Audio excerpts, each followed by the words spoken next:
Hello, everybody. Welcome, welcome, welcome to Over a Couple of Drinks presents The Regulars. That's us. Yeah. As the title card said, we're talking about the finale of Game of Thrones, the last two episodes. With me, as always, is my co-host, Chris Cross. Jump, jump. And, Did you just do Ginyu Force? No, I said jump, jump. I did crisscross, but Chris that works too. Chris Cross, hey, hey. Shut up. Our designated vagina for the show, LB Griffin. Yeah. No, Jessica Riley. It sounds like masturbation and tears. Thought about that the other day.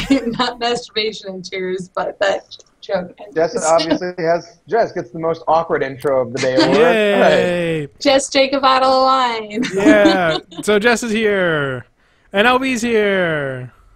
What is everybody drinking tonight? I don't want to talk about it. What do you? I drank a bottle of wine. You drank your wine already? I pre-gamed. I have a Hulk glass. Oh, LB, what are you drinking? It's a Bud Light Lime Mangarita. Our good buddy Matt Happy Hap turned me on to New Amsterdam gin, which is really, really good, really, really cheap. And if you mix it with Dr. Pepper, it tastes like Tutti Frutti jelly beans. Oh my So god. I'm drinking that. I don't want to feel feelings drink. It's, you say I'm drinking gin and Dr. Pepper. Haha. No one needs to know it tastes like jelly beans. Oh my god. So tonight we're talking about Game of Thrones, The Dance of Dragons, and The Mother's Mercy, which was the finale. Like last time with Jess was here, we are just going to cover like some hot topics. We're not going to go over the whole functional plot like we're doing because that's le dumb. So Lay down. lay dumb. So Dance of Dragons. What did everybody think? Does anybody have any topics they want to talk about off the hand? TikTok. I'll handle one since Dragons is in the title. So that big moment, which the people who have read the books were probably looking forward to, Daenerys being like, yeah, I'm going to take a ride. That was a change that I thought was interesting. I think we can all agree that the show is very Dumb. dumb. That's one thing. It's a lot less subtle than the books, as we can all agree. And this was another moment where they have just Daenerys being straight up attacked, and Drogon is obviously coming there to save her via some psychic connection. Isn't it in the book just the sound He's of just carnage? drawn, yeah, by the sound and the carnage. And also, it was a very interesting moment because, like, Daenerys is having this very kind of existential / debating why she's even there. She's not sure if it's working. She's being very turned off by all the violence. And then Drogon comes up and just starts killing anyone. He's just killing people. And she whips it. She grabs a whip and, like, tames him and jumps on him and flies away. Like, it was a really interesting moment. In the show, they take away that subtlety, but I didn't necessarily. It's one of the few changes that I don't know if it didn't make me angry. It was very different. But I don't know. I guess I want to see. What do you guys think about like the very Aragon-esque connection going on with Dany? I think it smoothed it over. Yeah. Like, I think that it made it made her taking off on Drogon, like, purposeful. Mm-hmm. Because it went in with the Sons of the Harpy trying to, like, make an assassination attempt. And, like, it gets rid of, like, the whole nonsense in the book where her betrothed tries to take over the city. Yeah. And it, like, leaves no competition for that. And it sets up for a very interesting... Yeah. But it sets up for a very interesting, like, all of a sudden Tyrion's here. Yeah. It's Tyrion and Varys, like... Hey, that's next episode. Shush. It's Tyrion. It's Tyrion and her boys. Tyrion, Denara, The island of Denara, Misfit Toys. Jorah. Elby, what'd you think of it, Mister? I never read the books. Jorah the Explorer. I even without having not read the books, I even felt like it was a little. You just like, did a double negative. Okay. Very. What? This is Not an YouTube. English major or a theater major. Having not read the books, so. And right, yeah. any sense of subtlety is gone. Where the earlier seasons obviously followed the books more closely. They were slower, more methodical. Really had this build up each episode throughout the season until the climactic moment. And I feel like this season in particular, including this moment, you don't get that feeling where there's a lot of little climaxes. Yeah. Yeah. My thoughts were just an over lackluster action. Because I think maybe an episode ago, or I wrote it off that I heard differently, was that I thought the fighting pits that you first saw was going to be the giant coliseum, so I was really pissed off at that. And then we're like, promised a giant coliseum, yet we're only shot the idea that it's a tiny fighting pit. Yeah. When in the books is a giant like coliseum, that like rivals style Rome. Coliseum. And this is the highest watched TV show period. You could spring a little bit more money and make it look fucking epic, and you didn't. And they all blew their loads on the ice walkers over there. Yeah, I didn't like. I understood why the Harpies attacking was a better for the show, but I didn't really like it because in the book, I mean, it was it really better? I don't know. I don't know because in the book it was this really neat thing of there's just carnage that's calling Drogo here, and Daenerys actually has to tame him for a minute to ride him, and it shows growth of her. And this is just, I'm going to escape, but there's actually no real threat because everyone ran away, so I'm just leaving my homeboys. Yeah. It was very lackluster to me. That was all. Yeah. Bouncing off that, though, I'm glad Jorah got a very badass action moment with the fighting. That was cool. That was cool. I will say I have to have a little stage combat sidebar. The dude with the freaking the small sword, it looked like, not a rapier. I don't know what the hell he was doing while he's flipping it around. You don't do that. You don't slash with a small sword. It's a point weapon. Anyways. Didn't he get murder-lated hard? He did, yeah. He got straight up shanked in the back, too. So we're all good there. You're right. My other moment was actually at the wall, because I don't remember anything else that happens in this episode at all, was when Snow comes back, Alistair Thorne kind of gives this weird, like, I'm not going to open the gates. Well, I'm going to open the gates. And, but I'm going to do it. But I'm going to do it. And we'll get into it later, but I had this very odd moment of how many people they brought in and how many, since Jon didn't lose any brothers at Hardhome, was it? The events that happen in the next episode don't make a lick of sense to me, and that he's just broing out with Sam is kind of fucking weird. And he did lose brothers. Well, like he did though. Yeah, the ones that were in the. It's not like named faces like people so recognize from the Watch, but they are. Watch came back. Watch came back though, right? Yeah. Yeah, that's my point. Some. I don't know how many he lost. No, but some of them came back other than Jon, right? I think it was more just the fact that he brought the wildlings. I think. Yeah, no, but like just what happened at Hardhome should have a bigger effect on the wall when there's 5,000 plus people going, there are fucking ice zombies out there. You are all crazy. Yeah. Right. Fuck off. I think it's another thing of. They're just, we didn't have a lot of time. We've gotten to the point now where there's so many characters. It is very hard to well flesh out them. Now, I will say part of the things they choose to include as having focus, I really have issue with. But, this we kind of got, we're getting to that point where it's just so hard to flesh these things out. Bill obviously has something to say. I was gonna compound off that like Jon Snow and Sam's story has been lagging like half a book.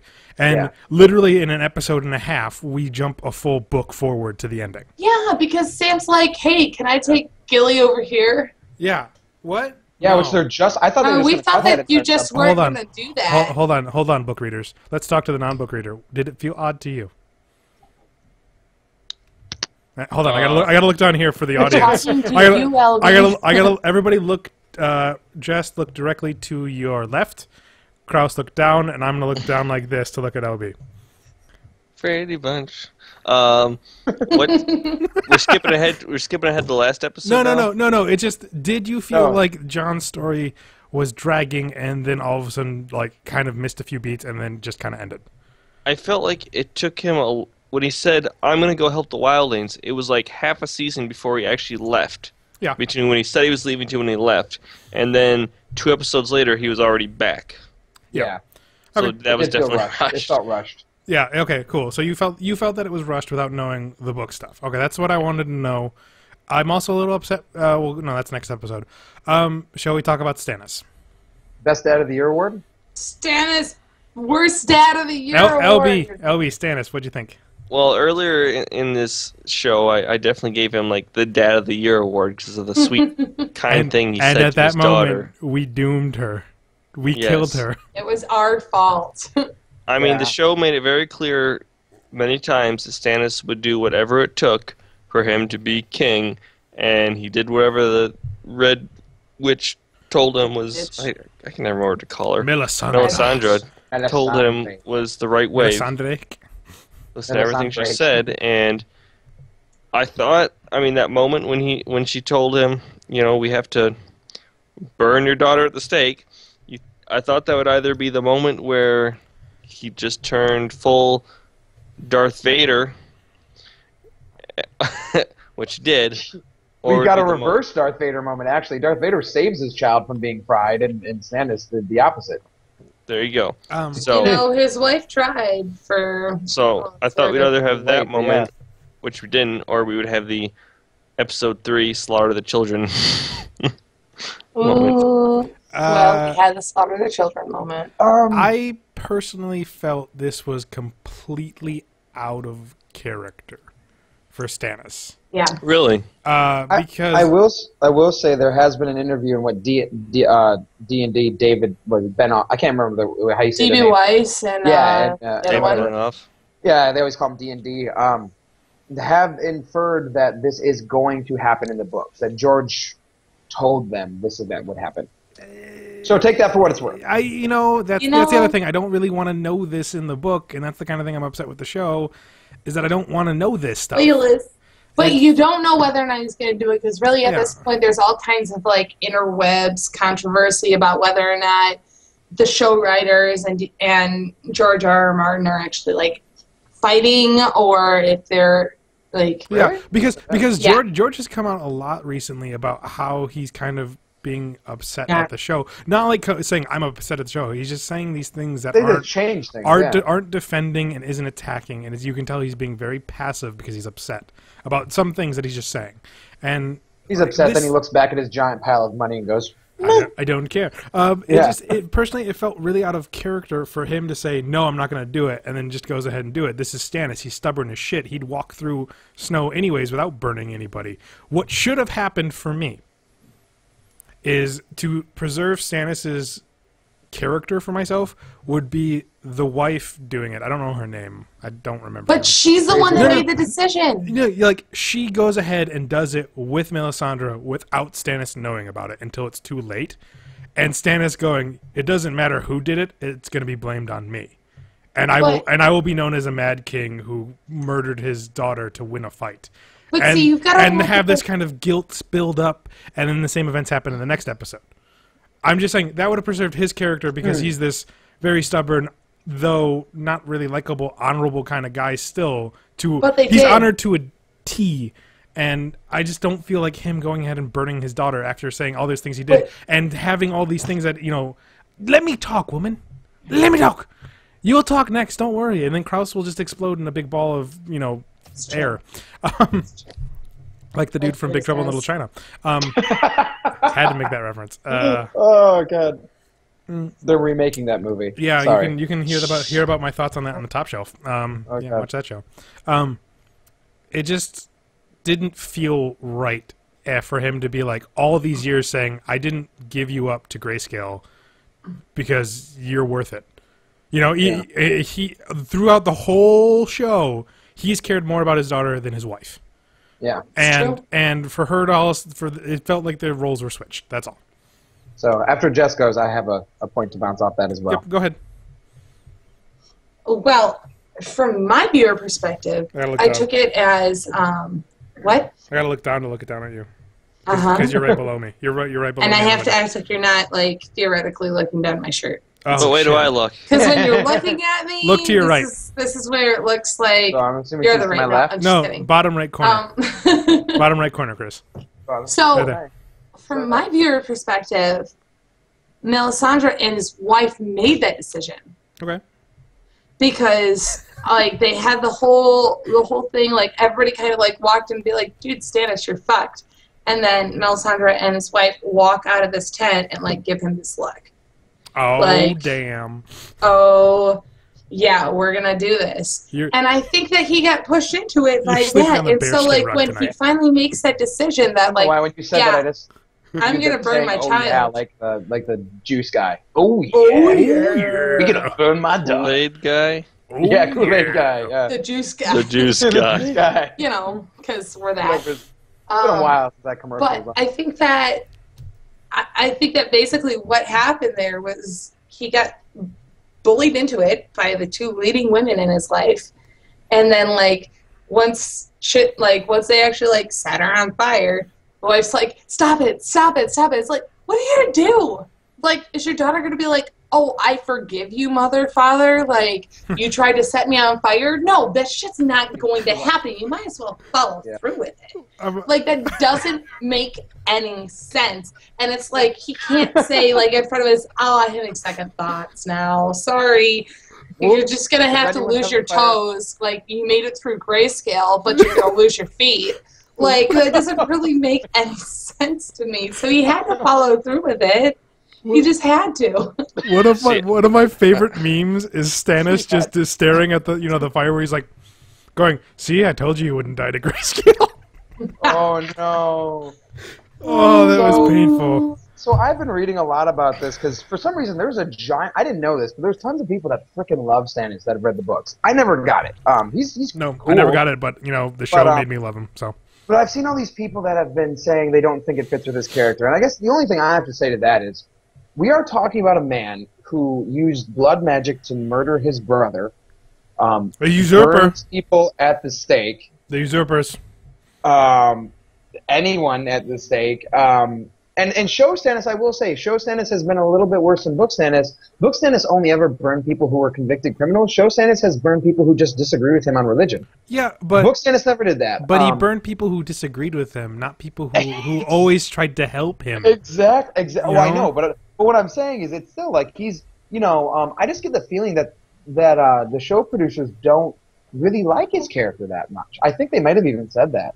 But anyways, but I will say, like, it doesn't completely surprise me that he would burn her. I don't know if it was developed well, because Stannis has been always portrayed as someone, book and show, as someone who's incredibly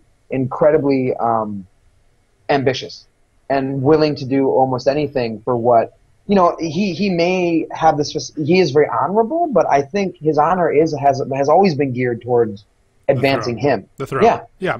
So, I agree with with you. I don't think it was developed well, and it didn't sit right with me either. But, LB. Which, again, all those things. I don't think a lot of these were developed well. Sorry, LB. Stannis is a man blinded by his religion. It's as simple as that. He wants to be king. His god tells him that the way to do that is Shots to fired. burn your child to be king. That's what you have to do if you want to be who you want to be. And he says it himself. There are things I have to do to be the man I want to become. He says, not in those exact words, but that's what he says in that episode. And this is what his religion tells him. This is what he believes. This is what he needs to do. I don't think it's out of character at all for him. Yeah. That is religion. There's nothing written in like the scrolls of the Red God, like saying you have to sacrifice all children to me. That's what the Biddy tells him. Not to mention, I never got the idea that Stannis got behind the religion. He was more of, this is helping me win, so I will play along. Yeah. It's a tool I can use. I don't think he was ever a believer. Or a very pragmatic believer, if he ever was one. He believed because it helped him. Not because he had faith. I think he's... But you're right. I agree with you, LB. He's been swayed by it because from what Melisandre told him, because it helps him, yes. Everything I said does not disagree with LB. LB's correct.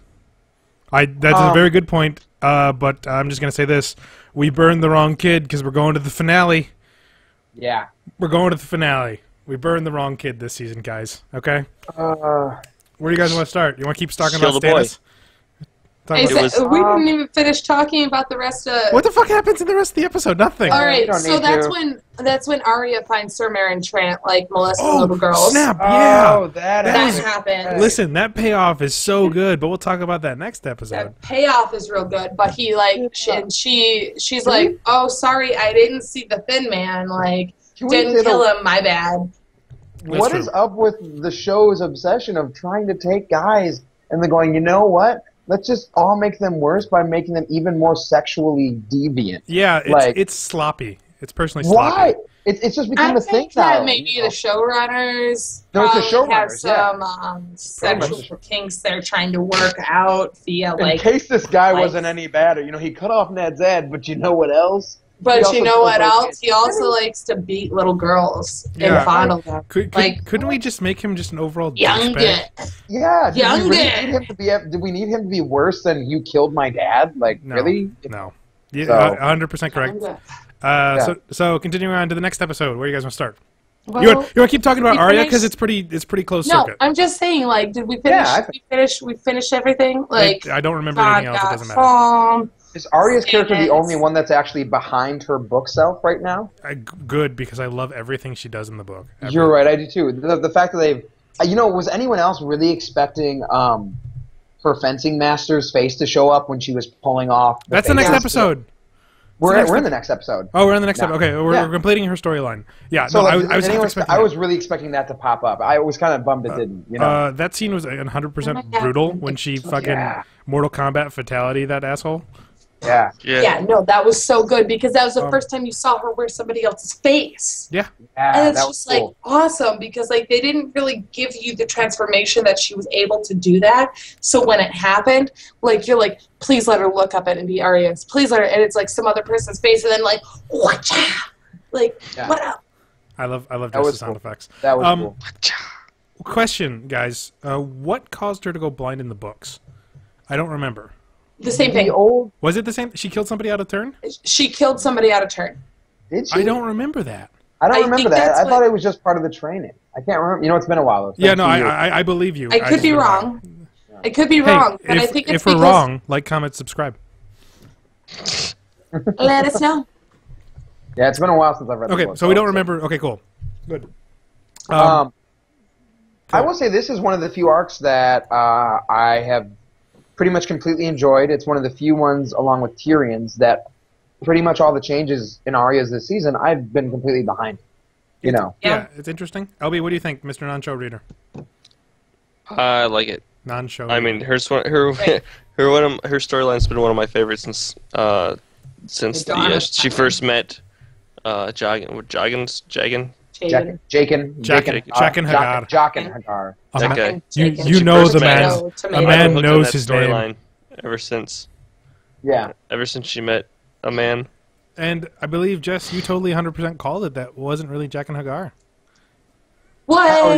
Or that they all are somehow one consciousness kind of thing. I told you. Yeah, They're like- the many-faced god. Like, you don't need to Yeah. take a mask off the wall. You can just do it kind of thing. That's really You cool. can just be it. And I like did that wanna- I moment did where really they wanna like see- continue taking it off, and then you see Arya's face. She's like, my face. Very Star Wars, by the way. Yes, yeah, Yeah. no, Slash- very yeah. Star Wars. Very good. Very Very Star good. Wars. But I was really waiting to see Syrio, right? That was the fencing Yeah. master. Yeah. Syrio. I was really waiting to see his face. I was I'm kind of happy that we haven't, because there's still some people that think that Syrio is still alive somehow, that he got out of dude's that. dead. But I do. I believe it. I do like the idea that he worshipped the many-faced god. Not like worship, but he goes, the god of death, and the many-faced god is death. Not. Yeah, Not today. yeah. Not today. I love Well, that. the god of death could also be the stranger. I mean, like, if you take it in the other terms of the theologies of Jesus. Westeros. Jesus. Shall we go Sorry, back to Chef. Stannis? Stannis. Oh, So I know. Stannis, that's the greatest. Stannis goes from having a bad day to having a worse day.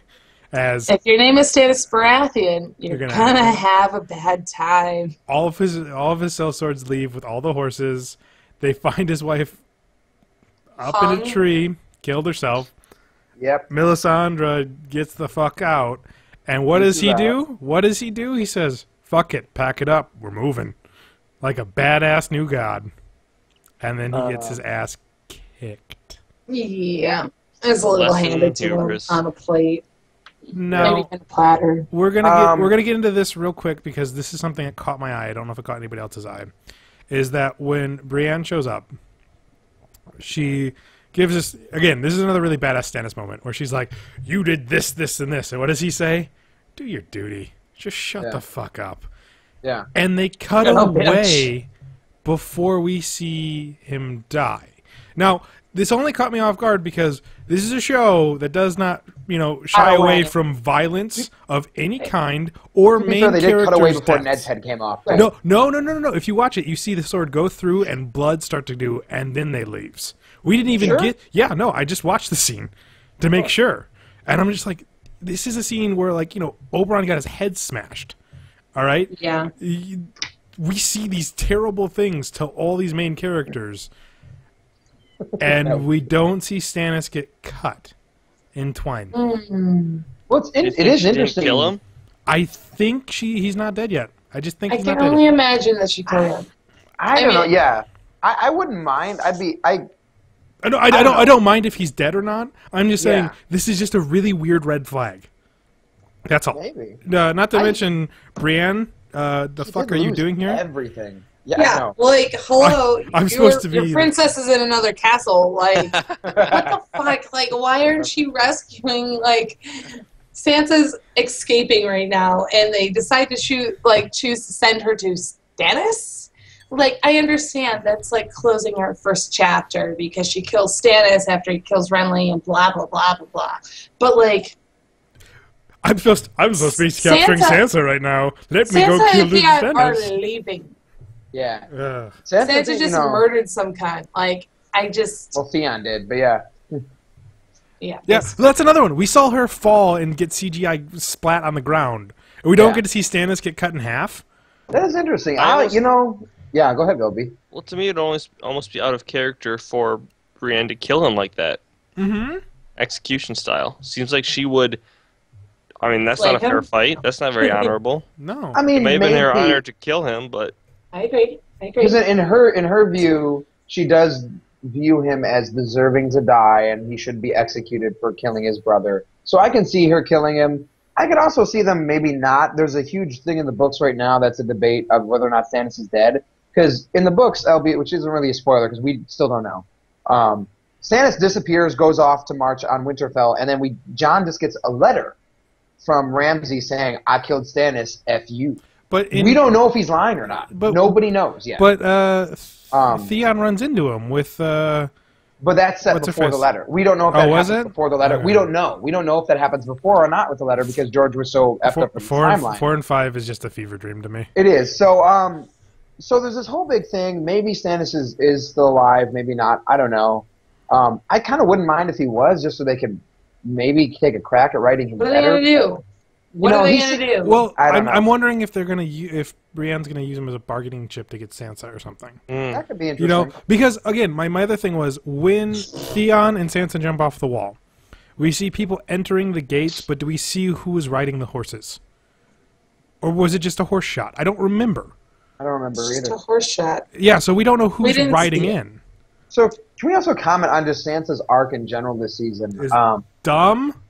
Yeah, I'll have to say Because she's gone through being like a fucking dependent bitch to being a dependent bitch.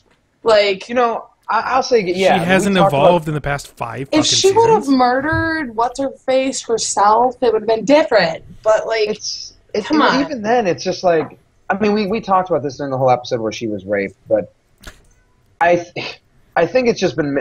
This is another case of them, I think, not knowing when to handle the time right. Like, for example, we'll talk about the Dorne subplot, but I really was not a fan at all. It was boring. This was Sansa's subplot was an area where I actually think they could have benefited from drawing a little bit on the political turmoil that was going on in the North in the books. The Northern Lords were all slowly wanting to rebel against Ramsay, and it would have made more sense to have Sansa be at Winterfell, to have maybe Great John come back and all these other Northern Lords. Didn't Great John get killed in Red Wedding in this one? He in the books he did. In the show Oh. he wasn't there.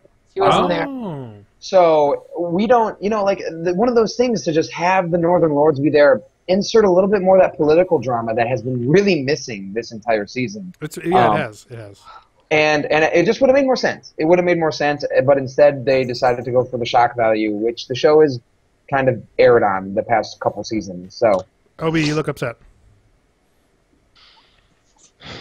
What bothered me most about Sigh. the Sansa thing wasn't Sansa, it was Theon, where he's been Reek pretty much wholeheartedly. He's Reek, and then suddenly he has this moment where he's like, "No, I'm Theon now," because Sansa's life is threatened. I guess that's his whole reason by this. yeah. That's a moment that's handled better in the book because Theon is a point of view character there. So Yeah. you get this rhyming of reek. You see the break, like him. There's this great moment in the book where he goes, where he goes, "That's not Arya. I know that. I'm Theon. No, I'm Reek." And like it's this back and forth for like 2 pages of him slowly grasping who the hell he is, and he switches back and forth constantly. And it doesn't translate without narration. It's like the same thing that's lost in the first Hunger Games movie. I will say Alfie it's not caught, The actor, I think, did a pretty good job in displaying with the limited screen time he had, the turmoil going on behind his eyes and all that. But yeah, I'd agree. I think it's another case of just them nothing felt really well developed this season, aside from a few plot lines because there were so many people. And I think this one suffered from that too. Anything else you want to say, LB? Jess, do you want to add anything in Warren Winterfell before we go on to probably King's Landing? No, I'm good. Nothing else on Winterfell. Do you want to go to King's Landing, or do you want to go to Dorne real quick? Because Dorne can Get sum Dorne up. out of the way. Okay, let's do Dorne. Let's not try to all talk about. We all hated Dorne, yeah. Marcella died. The end. I didn't hate it. It was pointless. It was pointless. Well, can anybody name all the Sand Snakes? Nope. Okay, we're good. I don't say it was pointless. It was just. It was just pointless. The one thing I liked out of it was Marcella and Jamie having that scene at the very, very end. You liked her going, "I'm okay with you being Uncle Dad"? You like that? Because it was touching for Jamie. You're right, yeah. Which means it's time for her to die. Yeah, and then she dies. Which, what I don't understand here is they're literally like 20 minutes into their journey on the boat, and she goes ahead and dies. You have somebody on the ship who knows what the poison is because he's been poisoned and turns around, and I'm willing to bet that Prince Martell's going, I know this poison. You're fucking dead. All of you. This is the most stupidest plan ever. When they're like, should we turn back? No, she's dead. Yeah, she's dead. Dead. Can we also say, one, I didn't understand why we had a whole Dorne subplot. The Sand Snakes are all of 3 chapters in the books. 2, in those 3 chapters, they were still more well-rounded than this entire show. The book though sets up the plotline they cut out from Essos though. Dorne sets up the whole idea of what's going on in Essos. That's not in the show. So what the fuck's the point of having Dorne? And also, correct me if I'm wrong. They never wanted to kill Marcella. They actually wanted to make her queen. They wanted to make her queen. They wanted Dorne to have the power and say she's the queen, not you guys. So we're protecting. They were her. smart. And it wasn't all of the Sand Snakes. It wasn't all of. Yeah, and I also have to say, the Sand Snakes felt like they were written by horny, D&D playing 15-year-olds. Yeah, let's make them angry and they want to get naked. Really? Come on. Anyone else feel it awkward because they thought the one girl was 13? Yeah. You mean the one that didn't show her boobs? The titty girl? Yeah. Yeah. To Bronn. And that was the most cringe-worthy line I have heard in Game of Thrones. You want a good girl, but you need a bad pussy. And I was like, did we just jump the shark? This was the part in The Dark Knight where someone goes, "Have a nice trip. See you next fall." You're right. The cop said that. I forgot. You know what? They also say that in the Power Rangers movie, another wonderful work of cinema. Oh God. Dorne's dumb. I don't get it. What is her deal with Bronn? Why? She obsessed with him? I don't know, because he's got a pretty singing voice. I love Bronn. This is another case of an actor making a character way more interesting than he ever was in the books. Yes. But then the showrunners overexposing him. Yes. This is like Barney Stinson from How I Met Your Mother, or anybody, or honestly Jack Sparrow. Jack Sparrow, or and then in the movies after the first ones, they just it's overusage. The other thing that was frustrating is in the books, Jamie goes on this whole thing where he's going through the Riverlands and gaining support for the crown. It's very political. And seeing the political side of what the war did. This is the same thing. Why you were here for this? To distance himself from Cersei on purpose. Yes. Character growth, because after the Cersei Jamie rape scene on top of their son, they both start hating each other. It's really weird. Which isn't a rape in the books. No, it isn't. It's the first time they see each other in, a year and a half, and then she says no, but then says yes because they haven't seen each other, and it's lust, and then it's a huge breakup. And then you weren't here for this last week when I talked about it, Chris, but that's the same reason why I like Brienne in the books, because though it's ultimately a pointless quest that she's setting on, we see this uprising of the civilians and the Brotherhoods without banners, and that's ultimately what Brienne does in the book. It's not her trying to go find anybody. It's more of, this is our view to seeing what the fuck's wrong with everything in the world. And you get Jaime and her story to see how much the war tore everything up. Instead we get Bronn and Jaime go on an adventure, and Pod and Brienne cook out. This season, it feels oddly disconnected from the first 3 seasons, to be honest. The past 2 seasons have, I think. Because they went off grid. Yeah! Just saying. Jess, you want to say anything on Dorne before we move on? No, Dorne's done. Done with you. Seriously. Where you have no reason to go back to Dorne. Unless it's turn around to kill all the sand snakes for being dumb. No, because they didn't build up a single sand snake to make it so that they were the counterpart of, a sibling that might be coming across the sea. Just saying. Another fucking character you threw by the wayside. It was interesting to see that in Dorne, women could be in power.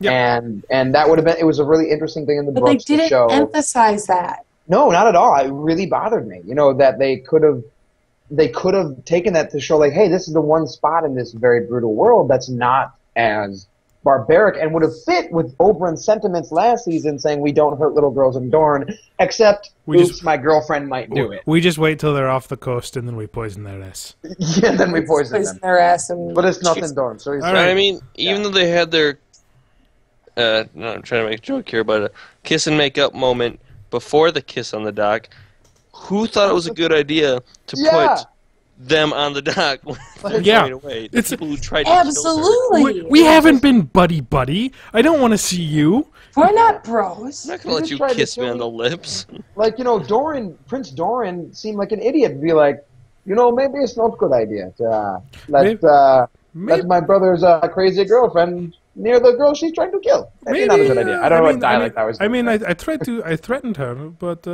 maybe not a good idea. Maybe we move her away. Yeah, we do that? Yeah. Okay, good. We do that. You just let's have her on the other dock. Okay, so we're jumping over to Cersei. Cersei happened.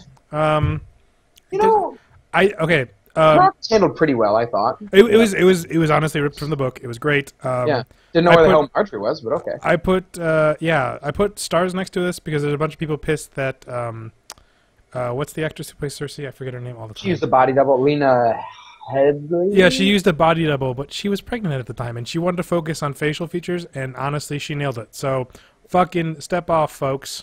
And also, I have nothing but respect for an actor if they get to the point where they're like, I've done nude scenes before, I just don't want to do it. That's a very personal thing. We don't need to. But it was a scene that called for it. It was very... Well, because if she hadn't used a body double, people would take that... But, I mean, people would be taking that as a reason to tear apart the scene. Look at women die. Look, she's so out of not saying that she is or anything, but the petty bitches that are watching this show are going to take that as a moment to tear her down as a woman, opposed to observe what she's experiencing as a character. Her acting was great. Which was incredibly powerful. I thought so. LB, you've been quiet. What did you think of the scene?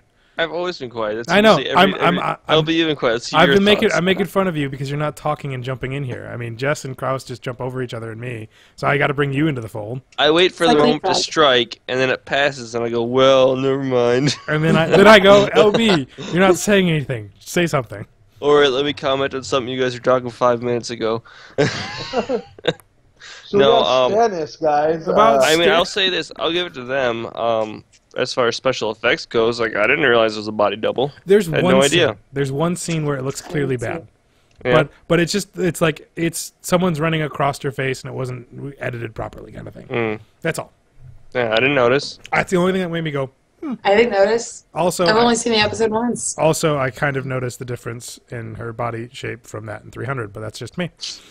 I did too, but I was trying to figure. I was like, oh well, it has been 10 years since. Yeah, and honestly, I was going. She's doing this perfectly from the book. I'm so happy. This is fucking spot on.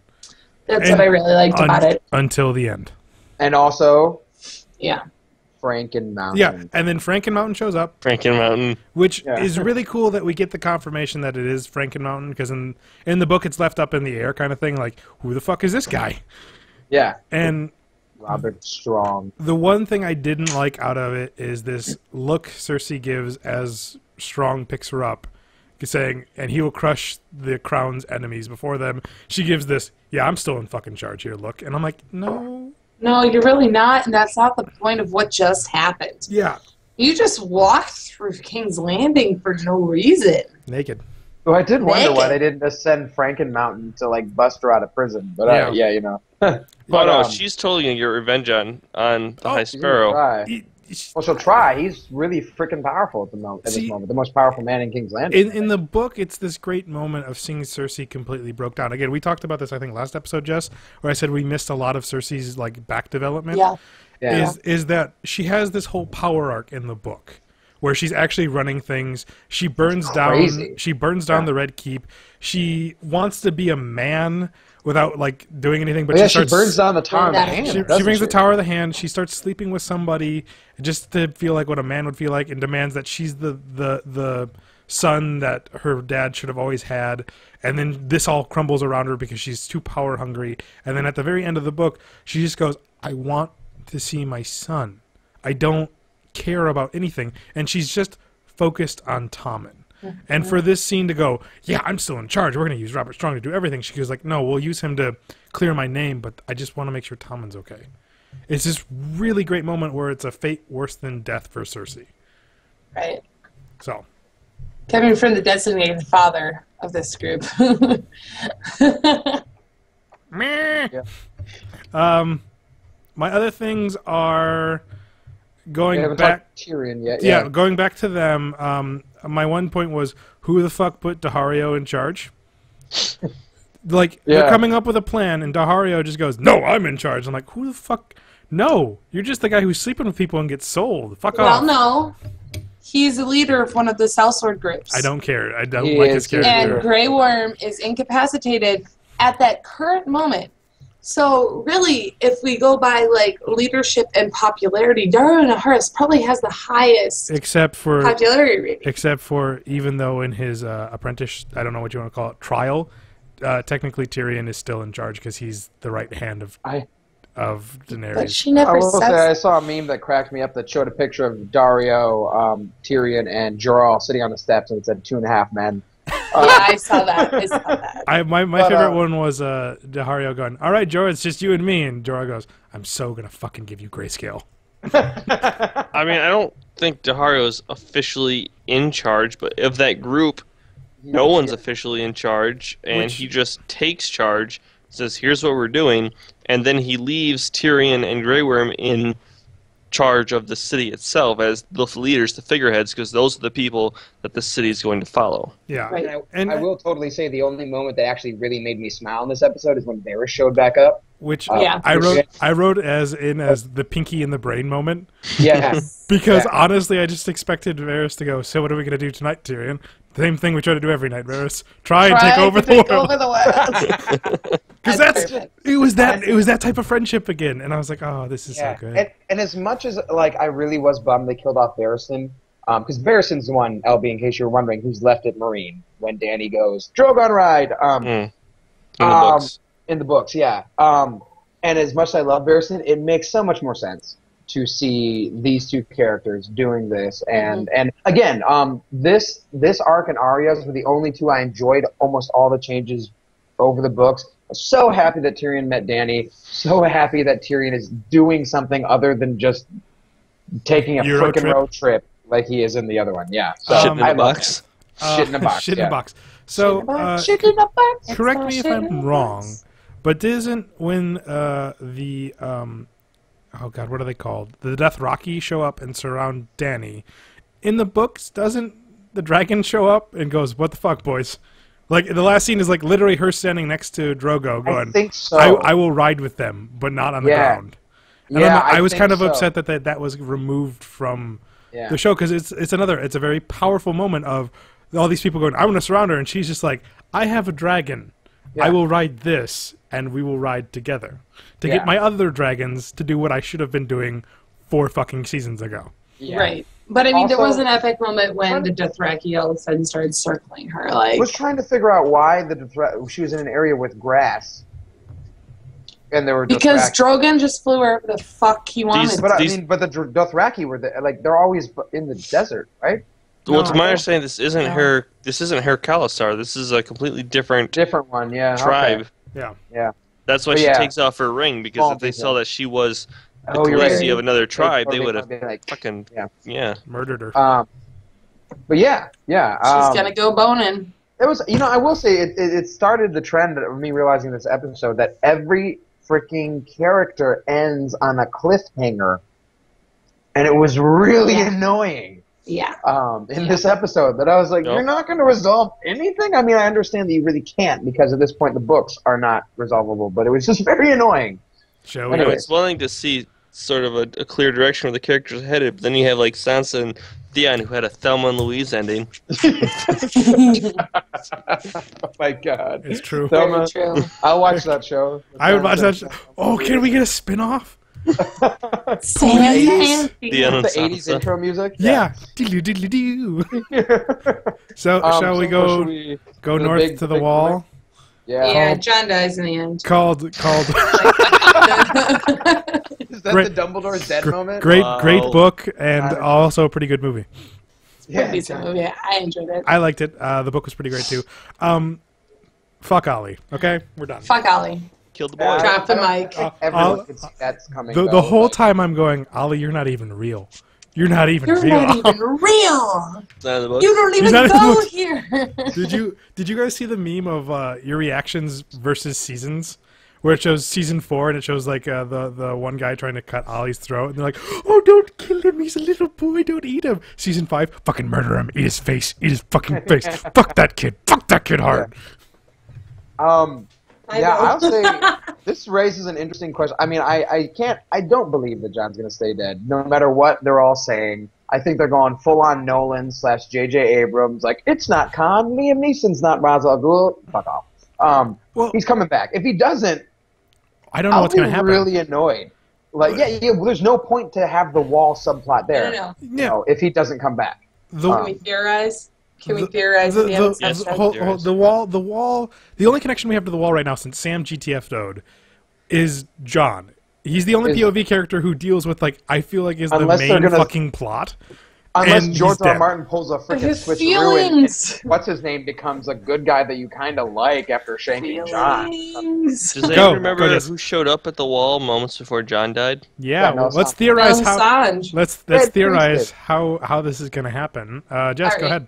Hold on. Are you going to do you have a whiteboard that you have like your plot? No. Here it is. No, I was getting ready to write down my feelings because they go away if I don't write them down or if I don't say them out loud. We're in a really interesting episode. Like, all right, I talked in the last episode about the whole like game theory, film theory, Song of Fire and Ice, blah blah blah blah blah. Like John dying. I think John is going to turn into his warg self. And do that whole like Stark warging thing that's happening that Bran is Bran is learning how to do. But we've already, like, in the books, they give some inkling that, like, John's done it before, and wildlings are like, you're a fucking warg. And he's like, what are you talking about? I'm not a warg. No, and I think that'll be... Only did it once. Yeah. I think that he can either, like, he's not going to die. I feel like he's going to jump into, like... Ghost, and then go join Bran. That's my theory in it. However... I find it very interesting that, like, George R. R. Martin threw a big old fit, like, circa close to a year ago about how, like, all the fans have discovered his theory and he's no longer going to write the books, and... That's not true. He never said that. He said... He went on a little bitch fit, and there were some people that said that he said that. Okay, no, he never said that.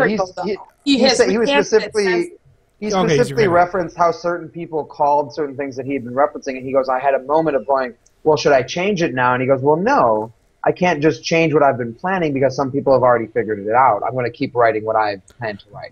That's what I read an article with him saying specifically. Yeah. So we have these plots from what I've grasped from people of what could happen to John. One, Melisandre doing the Brotherhood Without Banners resurrection. Magic, yay. 2, warging. Ooh. Ghost. 3. Wolf. 3.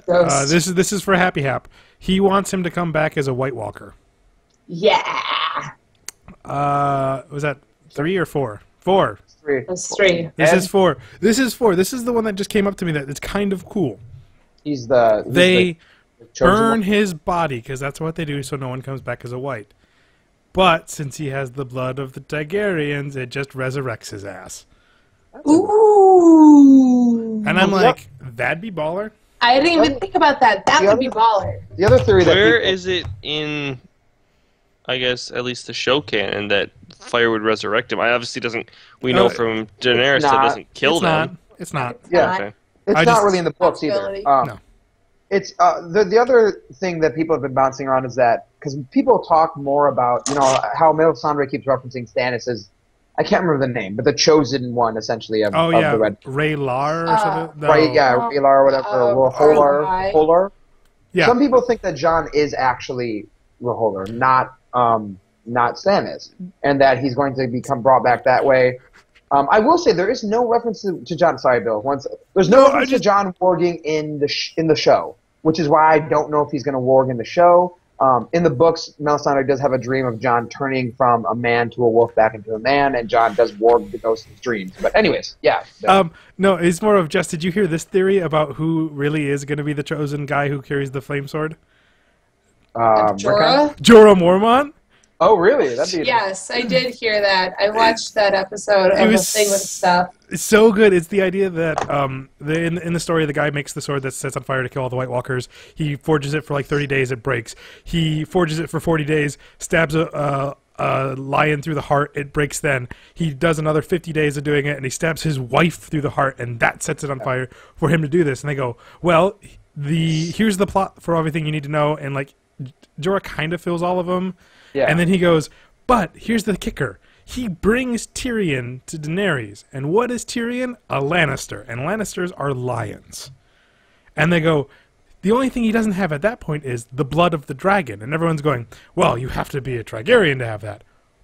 Or he could kill Daenerys and have to get the blood on the sword to become that. And I'm going, oh my god, if that's Endgame... I screamed. Fucking Daenerys gets murdered by Jorah to save the world. I screamed because I don't think that's the case, and it doesn't make me more pissed because they don't have Griff in the TV series, and they're not playing into the fact that because there's also the theory that Tyrion might actually be blood of the dragon. Tyrion, and that there's just so many things to juggle in the air. I mean, with that stuff, it's one of those fan theories. It's one of those things that it's only fan theories. Fan theories. We'll have it for another episode. Griff is a character that may or may not be a Targaryen. We don't know. Yeah, he might be a Targaryen. He might not be. Nobody knows. But they haven't even written him into this fucking. Honestly, so I guess to kind of just move into a general discussion, I was okay with Griff not being included because one thing I will say is I thought this was the weakest season of all the seasons of Game of Thrones. Yes. To be fair to this season, it's also dealing with the weakest material in the books. Wrong. George R. R. Martin did a weird thing was after the end of Book 3, which is the book Red Wedding happens and Oberyn gets killed and Tyrion kills his dad and all this crazy shit, you really have a sense that in the books he was moving towards the overall endgame of the entire plot. But then in books 4 and 5, which were supposed to be one book, he introduces like 20 new characters and just nothing really happens. It was very frustrating. Which is why, while Griff and even, Victarion Greyjoy, all these other people that show up that haven't shown up in the show yet were interesting, I just didn't care. Well, I can see being you upset at what's-his-face, the Martell, but, the Greyjoys don't have an ending, and they're building into something that's kind of epic. I guess my thing is I feel like Victarion, I think the Greyjoys will come into play next season. Yeah, I get. I'm just they are. There's casting calls out that looks like it fits Victarion and what the Crow's Eye one or whatever. But it's just I don't know. I guess overall, I think the show suffered from a few things. One, it's really hard to juggle all these plot lines and actually aptly develop things. Two, I think they gave some poor focus to certain things that didn't need to be given focus to. And three, they just have lost any semblance of knowing how to be subtle. They were so close to the books in the earlier seasons, and it showed.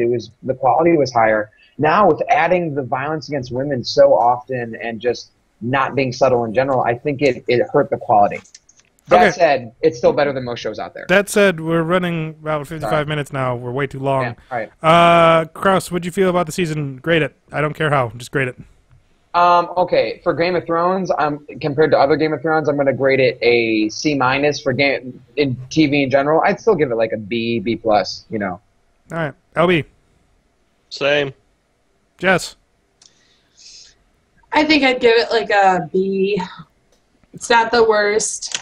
I thought that there was... It was intriguing to me as a book reader. I kept watching. And I give season 5 of Game of Thrones a fuck Ollie out of 10. Yeah. Fuck Ollie. Good night, everybody. Ollie. Good night. Yeah, really did we know. Kill the boy meant fuck Ollie. Good night. Good night.